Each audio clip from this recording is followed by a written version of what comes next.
Hello there, it's midnight and you're watching Nightline with me, Anita. The headlines. Prime Minister calls for immediate action over Allah socks issue. And Malaysian economy to grow between 4 and 5% this year.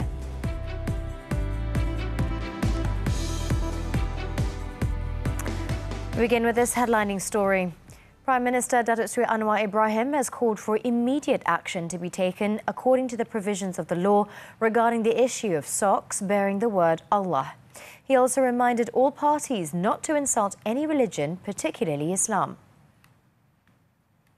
Pandangan saya jelas, ada laporan, ada keterlanjuran, mesti ada tindakan segera, kemudian keputusan ikut jalur hukum dan maju terus. Mengapa kita masih terperangkap dengan isu-isu ini yang berpanjangan? Ada laporan, ambil tindakan. Jangan ada penghinaan terhadap agama, apalagi Islam. When asked about action against leaders within the civil government who have also commented on this issue, Anwar advised all parties against going to extremes or adopting narrow-minded perspectives. He also stressed that any form of punishment given should not be excessive. Recently, a video and a screenshot of socks bearing the word Allah went viral on social media, allegedly sold in a convenience store chain in Petaling Jaya, sparking outrage among Muslims. The parties involved have issued an apology and expressed regret over the incident. Yang di-Pertuan Agong Sultan Ibrahim has also expressed his displeasure and sadness on the matter, reminding the people to uphold national harmony and refrain from exploiting sensitive issues related to religion, ethnicity and royalty.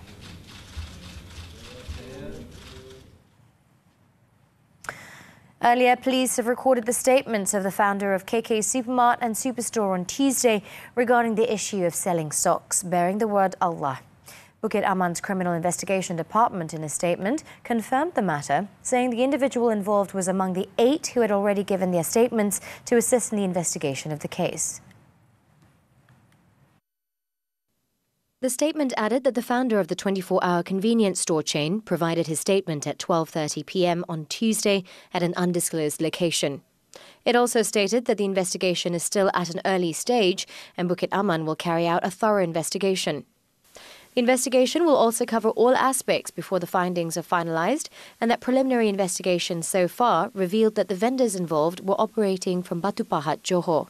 Meanwhile, up to 12 noon Wednesday, a total of 80 police reports related to the matter had been received nationwide. Probe is being carried out under the Penal Code, which pertains to issues related to religion, causing disharmony, disunity or hatred, malicious intent, or are detrimental to unity. The case is also being investigated under the Communications and Multimedia Act 1998, which involves the misuse of network facilities or services. Meanwhile, a survey by TV3 found that the factory involved with the controversial issue had ceased its operations on Wednesday afternoon. This, a day after management had issued a statement against concerns about the leak of personal data of its company's officers, as well as threats to burn down the premises. A banner was seen at the main fence of the factory, which carried an apology to the people of Malaysia over the socks incident. Also written on it were 3 main commitments of the factory, which included to always preserve the sensitivity of the multi-religion community, preserve harmony, and to improve quality control efforts. The Malaysian economy is expected to grow stronger between 4 and 5% this year.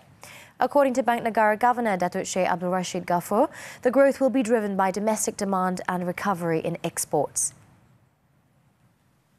In its annual report released on Wednesday, the central bank chief said household spending, which is underpinned by higher income growth and continuous expansion in employment, will continue to drive domestic demand. Investment activities will be lifted by new and ongoing multi-year projects by both the private and public sectors, as well as implementation of projects related to the national master plans that was announced last year. The external sector is expected to benefit from the rebound in global trade and technology upcycle, and higher tourist arrivals and spending will also provide additional impetus to our growth for this year. Global trade is expected to bounce back from a mere 0.4% last year to between 2.9% and 4% this year. The expansion in economy will also lead to a higher current account surplus between 1.8% and 2.8% of GDP this year, which is an improvement from 1.2% of GDP last year. Meanwhile, the headline inflation is expected to hover between 2 and 3.5% this year, and this after taking into account the impact of subsidy rationalisation. The government has approved 898 foreign direct investment FDI projects valued at 281.5 billion ringgit, involving the manufacturing and services sector from 2022 to 2023. Deputy Investment, Trade and Industry Minister Liu Chin-tong told the Dewan Rakyat on Wednesday that the FDIs would create 98,725 new jobs, of which 88% would be for local residents. Liu said that there will be 78,033 job creations in the manufacturing industry. 5 industri utama yang mencatatkan jumlah peluang pekerjaan baru tertinggi bagi rakyat tempatan adalah industri electrical dan elektronik sebanyak 40,618 peluang pekerjaan. Produk mineral bukan logam sebanyak 6,746 peluang pekerjaan. Jentera dan kelengkapan sebanyak 5,555 peluang pekerjaan. Peralatan pengukuran dan saintifik sebanyak 3,791 peluang pekerjaan, serta kimia dan produk kimia sebanyak 3,684 peluang pekerjaan. Liu said the country has good logistics, ecosystem and supply chain, as well as English common law. Malaysia, according to him, also has the skills and skilled workers to fill the jobs, adding that the industries have the potential to create high-salary jobs. An insider's look at the rise of digital payments, the dynamics of mobile banking, and how these innovations are transforming traditional financial structures.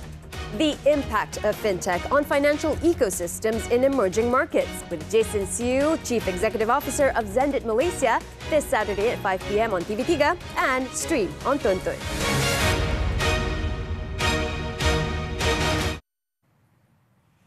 Prime Minister Datuk Seri Anwar Ibrahim broke fast with media practitioners at the Madani Buka Puasa event at Sri Perdana in Putrajaya on Wednesday evening.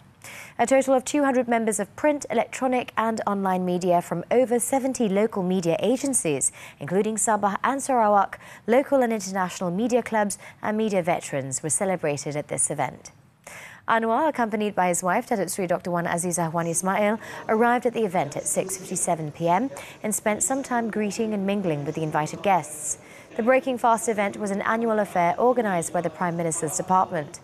Media Prima Berhad Group Chairman Datuk Seri Dr. Syed Hussein Al-Junid, Media Prima Group Managing Director Rafiq Razali and Media Prima Omnia Chief Operating Officer Datuk Muhammad Effendi Omar were among the attendees.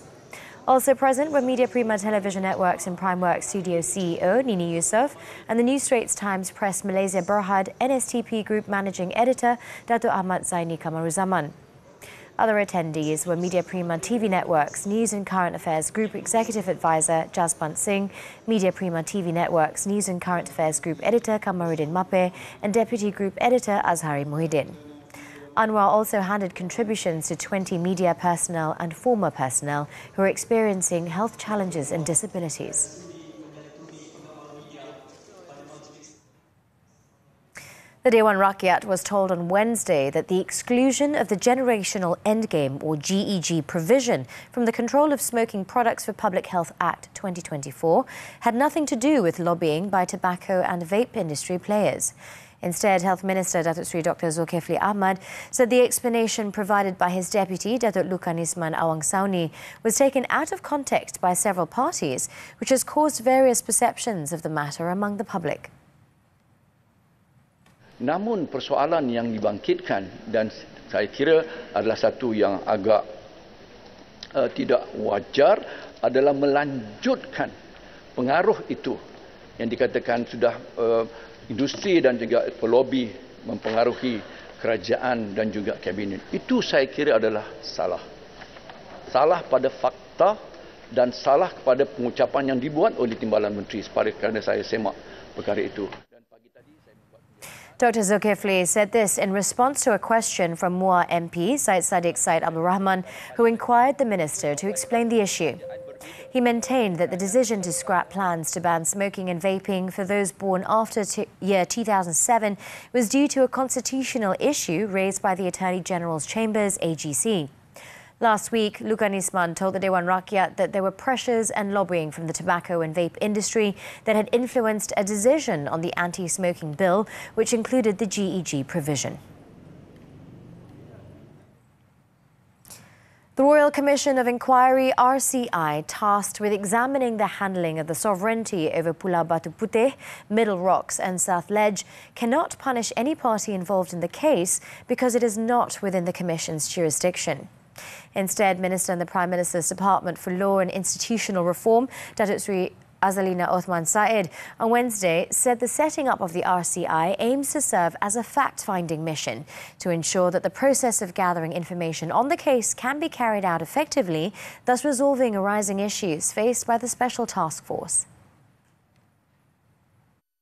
Nak bercakap tentang hukuman bukan bab RCI, dia tak boleh menghukum. Dia hanya ada kuasa menghukum kalau kuasa itu memanggil orang tak nak datang. On February 14th, the Yang di-Pertuan Agong Sultan Ibrahim consented to the setting up of an RCI to review with immediate effect matters relating to the handling of cases involving the sovereignty of Batu Putih, Middle Rocks and South Ledge.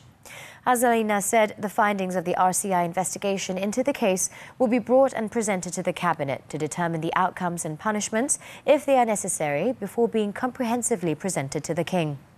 She said the RCI terms of reference clearly allows it to conduct investigations smoothly to ensure that the truth about the issue can be uncovered.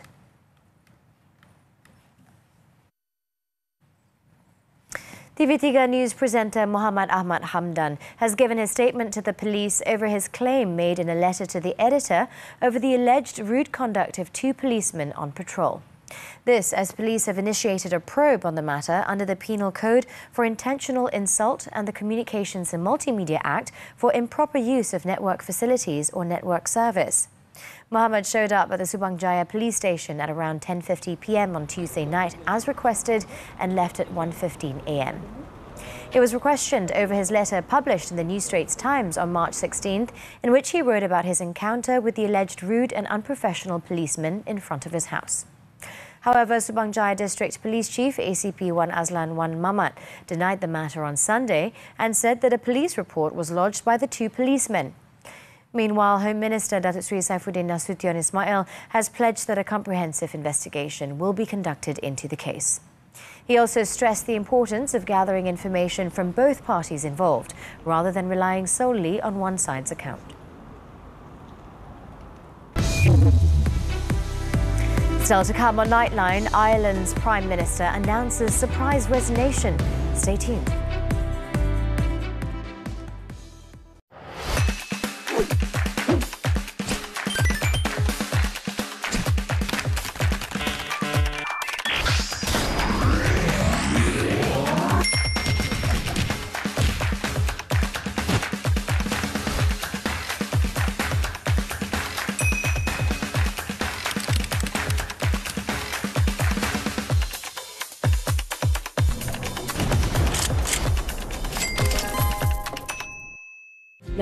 Sayang tulang rusuk abang. Dan abang takkan pernah biarkan sayang bersendirian. Betul ni abang takkan duakan diri. I miss you. Sejak bila abang sayang handphone abang? Aku ni isteri kau, Amma! Isteri kau! Listen. You have to be strong, okay? You have to be strong. Wanita Syurga.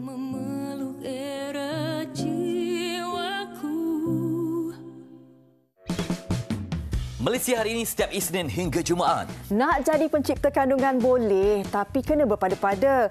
Takkan pasal ibadat pun nak jadi konten. Kesihatan kita bawakan tentang kepentingan AED. Kesesakan pada bulan Ramadan ni bukan kat bazar je, tapi kat jalan raya pun sesak. Kenapa ya? Isu perubahan semakin memeningkan kepala. Ialah rumah makin mahal, kemudian banyak projek yang terbengkalai. Saksikan MHI 9.30 pagi di TV3.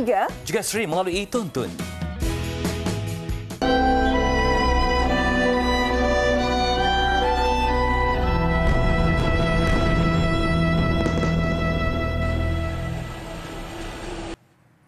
We're on to news on the foreign front. The Zionist regime on Wednesday said they killed 90 Palestinians, including patients, during its raid on Gaza's Al-Shifa hospital, where a siege has entered a third day. Al-Shifa, the Gaza Strip's largest hospital before the current conflict started, is one of the few healthcare facilities that is even partially operational in the north of the enclave. It housed more than 7,000 patients and displaced people before the latest attack. Meanwhile, the death toll from a Zionist attack on Nuseirat refugee camp rose to 27, whilst another attack on an aid distribution team in Gaza City killed at least 23 more. It was also reported that more than 100 aid workers have been killed and dozens wounded over the past week in 8 attacks carried out by the Zionist forces.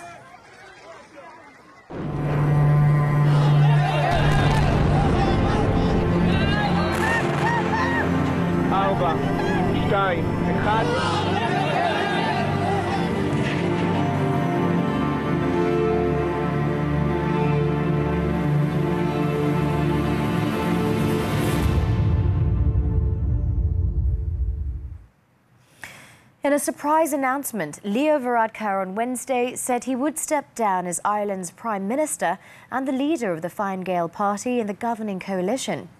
Varadkar said he no longer felt he was the best person to lead the party, adding that the reasons for stepping down were both personal and political.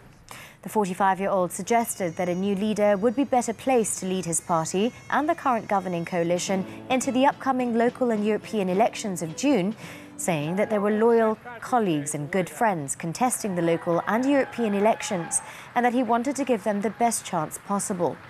Varadkar, however, said he would stay as Prime Minister until a successor can be elected after Parliament returns from recess next month. The British government is expected to introduce a bill in Parliament on Wednesday to fulfill its promise to phase out smoking among young people by banning tobacco sales for future generations. The Tobacco and Vapes Bill, if passed unamended, will be one of the world's toughest anti-tobacco laws, which prevents children turning 15 this year or younger from ever being able to be legally sold tobacco. Prime Minister Rishi Sunak said that in order to build a better future for children, the government would need to tackle the single biggest entirely preventable cause of ill health, disability and death, which is smoking. However, critics opined that the move is unconservative, with several members of the governing party saying they will vote against the legislation. Despite the opposition, the legislation is expected to pass, with the opposition Labour Party suggesting it would support the measure.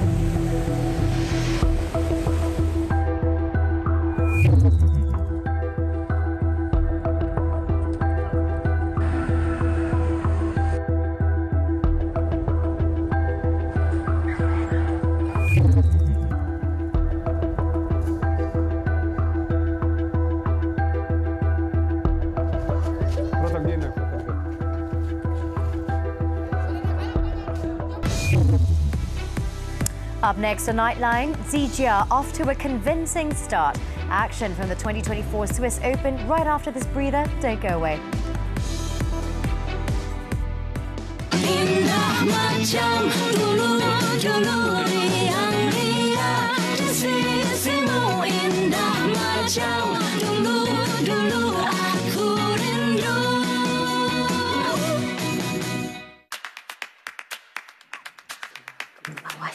Yang ni sebabkan kau lambat. Anda semua sudah bersedia untuk drama? Semuanya di Ramadan Raya ini. Ha? Apa tu? Serius ah? Tengok je. Jap. Lelaki ada pilihan dalam hidup. Tapi dia kenalah bertanggungjawab atas pilihan dia. Betul. Itu barulah namanya lelaki. Kau jangan penyibuk hal orang. Dia kena lepas dari lelaki gila tu. Wanita adalah orang yang perlu dihargai. Betul. Dan ia juga perlu dihormati. Dan jangan sesekali mengkhianati. Kita maafkan kau. Okey, kau tak nak, lupakan. Farah mesti akan dapat Kuih ni ada macam-macam rasa. Macam tu jugalah dengan kehidupan kita. Awak lah kan yang pergi kecam kuih saya dekat media sosial tu. Mana kan saya tahu awak yang jual kuih tak sedap? Anja, dah lah, jangan marah. Mami tu kan memang macam tu. Anja kena menganggut. Suami dia nampak baik sangat tapi dia curang. Saksikan Wanita Syurga di slot Akasia. Iskandar Cempaka di slot Lestari, eksklusif di TV3 dan Tonton. Kuih Muar eksklusif di Tonton. Lelaki itu Di slot Samarinda. yang drama, Yang hangat yang sensasi. Dan favourite anda semestinya di TV3 dan Tonton. Aqua Sports News now. Badminton, the 2024 Swiss Open. After suffering defeat in All England, the country's top men's singles shuttler Li Zijia returned to winning ways by defeating Su Liyang of Taiwan in the opening round on Wednesday. The world number 10 needed only 42 minutes to carve out a 21-19, 21-12 win against the world number 30 Taiwanese shuttler. Zijia will face India's Kidambi Srikanth next, who ousted Taiwanese Wang Zuwei 21-17, 21-18. However, it was the end of the road for Leong Junhao as he was defeated by India's Lakshya Sen 19-21, 21-15, 11-21. Despite Junhao trying to mount a comeback, the Indian shuttler kept his composure to clinch the victory and move to the next round. In the men's doubles event, 7th seeds Goh Se Fei, Norizuddin Mohammad Ramsani faced a tough challenge before overcoming Adam Dongyil Yakura of Canada 22-20, 21-18. The national pair, under heavy scrutiny for their lacklustre form of late, will take on Thailand's Kithanupong Kadren Supak Jompo next. Moving on to tennis now, the 2024 Miami Open. Paula Badosa spoiled Simona Halep's return from a doping ban, fighting back to clinch a 3-set win in their first-round clash on Tuesday. Despite losing the first set 1-6, the Spaniard rallied past the former world number 1 in the next 2 sets, winning 6-4, 6-3 in 1 hour and 58 minutes. Badosa will face Australian Open champion Aryna Sabalenka next. Joining her was Diana Schneider. The Russian defeated 3-time Miami Open champion Venus Williams in straight sets to advance to the second round. Schneider ended Williams' record 22nd appearance in the tournament, winning 6-3, 6-3 in just 1 hour and 19 minutes. The world number 62 will take on American Madison Keys next. Up next on Nightline, cigarettes, alcohol worth over 20 million ringgit seized. Don't go away. Dia tak perasan Dia bawa beg baju tadi. Tak apa, macam ni. Dia tidur kat luar, Mami tidur kat dalam dengan Cem. Boleh kan? Masalah yang sama ulang-ulang. Keluar! Kau tak payah nak bongkar muka dengan aku, ya? Cem tak boleh terus bercantik tau. Dia ni bukan dia yang tinggal kami ni. Daish tak boleh hilang cempaka, Mami.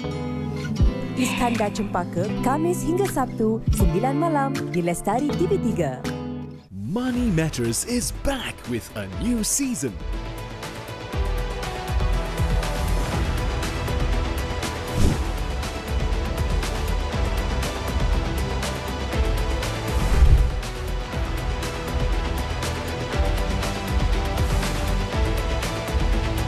Your key insights into finance. Money Matters. Every Saturday, 5 p.m. Only on TV3 and stream now on Tonton. Kak Bik ada nampak Cici tak? Mana nampak dia? Kak Bik pun baru sampai ni. Kan dia pergi sekolah sendiri, Cici. Angkat tak risau ke saya hilang? Boleh cikgu jumpa dengan ibu. Tapi, ibu tak dekat Malaysia. This is my boyfriend. Saya faham. Untuk awak, saya izinkan. Betul ke ni? Saksikan mini-siri Hello, Saya Anak Uncle. Setiap Ahad 9 malam di TV3 dan stream sekarang melalui Tonton. Nightline continues with news on the local front. In Johor, the Customs Department seized cigarettes and alcohol worth over 20 million ringgit, inclusive of duties and taxes. The seizure was made during inspections at the Tanjung Pelepas Port Customs checkpoint in Geylang Patah. State Customs Director Aminul Izmir Muhammad Suhaimi disclosed that on March 4th and 13th, authorities foiled an attempt to smuggle 21.7 million sticks of cigarettes worth about 18.3 million ringgit. The cigarettes were concealed in 2 containers suspected to be destined for Mexico. The department is currently tracing the owners of the smuggled goods. The syndicate's modus operandi was to place 160 boxes of plastic toys at the front of the container to deceive the authorities.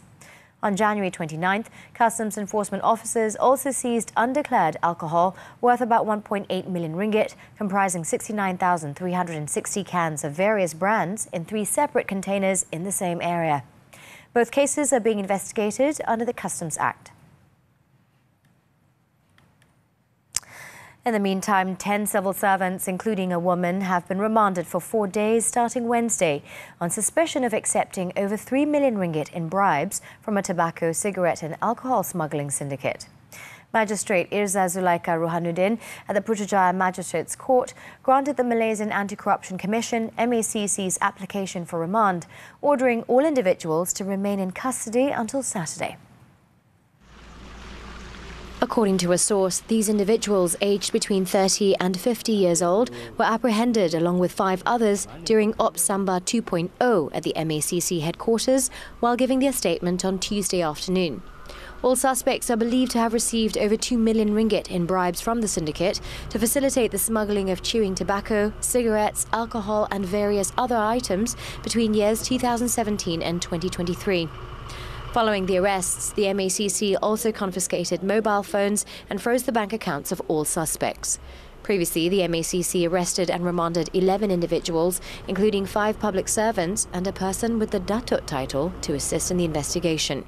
It is understood that the syndicate's modus operandi includes using forwarding agents as intermediaries for payments to enforcement officers to smoothen the smuggling of alcohol, cigarettes, tobacco and other goods without proper declaration or inspection.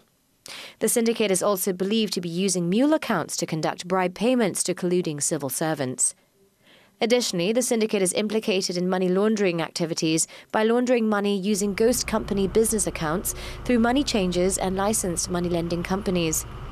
MACC Anti-Money Laundering Division Director Datuk Muhammad Zamri Zainul Abidin confirmed the remand of the 10 individuals and that the case is being investigated under the MACC Act 2009. He said 5 other individuals who were also detained were released on MACC bail.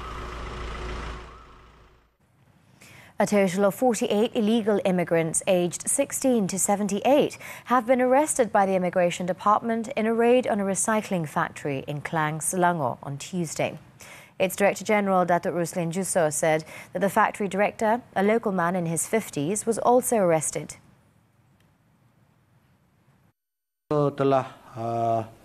Menahan satu orang warga negara Malaysia dan juga satu orang warga negara China yang merupakan pengarah dan pemilik syarikat tersebut, kilang tersebut. Yang keduanya adalah kita menahan juga 4 orang warga China yang mereka ni keempat tu adalah ahli lembaga pengarah syarikat tersebut. Dan juga 3 orang pekerja China juga daripada China, 36 orang warga negara Myanmar, 1 orang warga negara Indonesia dan 2 orang warga negara perempuan warga negara Myanmar. Speaking at a media conference in Putrajaya on Wednesday, Ruslan added that 688,000 ringgit in cash, 4 mobile phones, 8 passports, along with company documents, records and licenses were seized during the operation. The foreigners detained were found to have committed 2 offences, being in the country without valid travel passes and work permits, while the owner of the company, a Chinese national, had employed illegal immigrants unlawfully. Based on initial investigations, the company is paying the workers between 2,000 and 3,000 ringgit a month with accommodation in the factory, which has been in operation for 2 years. All those detained will be investigated under the Immigration Act, the Passport Act, the Immigration Regulations and the Anti-Trafficking in Persons and Anti-Smuggling of Migrants Act. The detainees were then sent to the Bukit Jalil Immigration Depot for further action, while 2 local men working at the factory have been issued notices to show up at the immigration headquarters to provide their statements.